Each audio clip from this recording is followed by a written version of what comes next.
Matapos ang isyu ng paghiwalay ni Daniel Padilla at Catherine Bernardo noon, maraming mga netizens ang hindi naiwasang questionin ang aktor at bansagan siyang isang red flag. Lumutang ang mga espekulasyon ukol sa dumanoy pagtataksil ng Daniel na naging dahilan umano ng kanilang hiwalayan. Ngunit sa kabila ng mga akusasyon na natiling tikom ang bibig ng aktor at hindi kailanman nagsalita laban kay Catherine, na bagay rin na kinanga ng ilan sa mga solid supporters ng Katniel.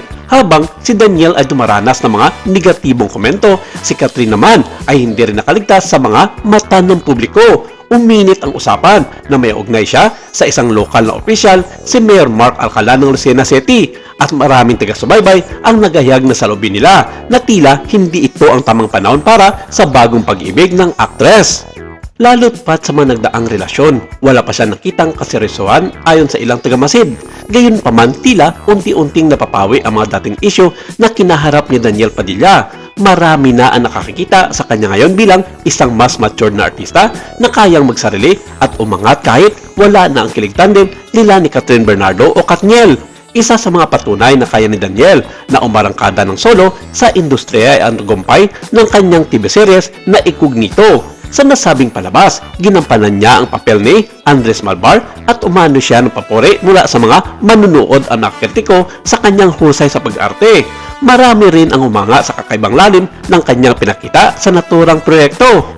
Hindi lamang sa lokal na entablado naging matagumpay si Daniel Padilla. Tumanggap siya kumakailan lamang ng Outstanding Asian Star Award sa Seoul International Drama Awards 2025. Isang patunay ng kanyang talento at dedikasyon sa kanyang craft. Isa ito sa mga milestone sa kanyang karera na nagpapatunay na hindi pa tapos ang kanyang journey bilang aktor.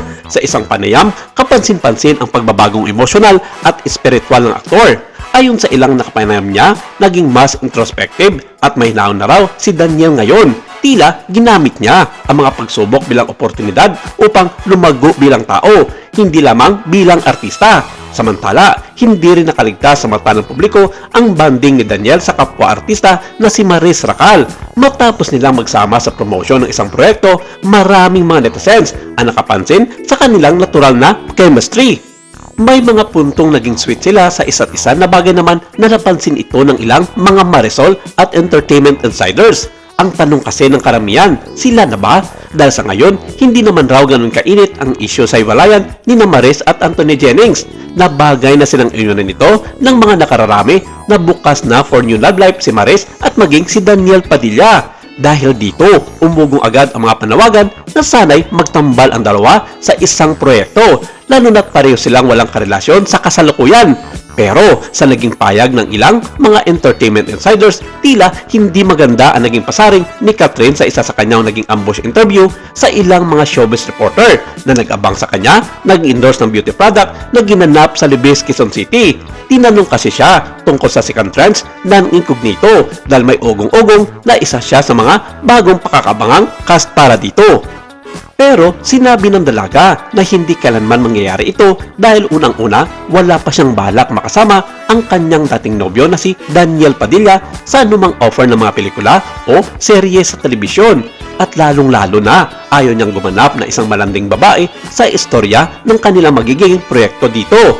Hindi na idinitalye ni Catherine kung ano ang kanyang ibig sabihin tungkol sa kanyang nasabi na malandi. Pero ayon sa ilang mga komento at payag ng ilang mga entertainment insiders, tila si Maris Racal daw ang pinapatungkulan ni Catherine tungkol dito. Hindi man lang daw nahihiya itong si Maris sa mga fans ng Katniel dahil hindi porket hiwalay na sina Catherine at Daniel ay pwede na niyang panadakan sa madla na gawin ang panalandi sa kanyang co-star sa Incognito.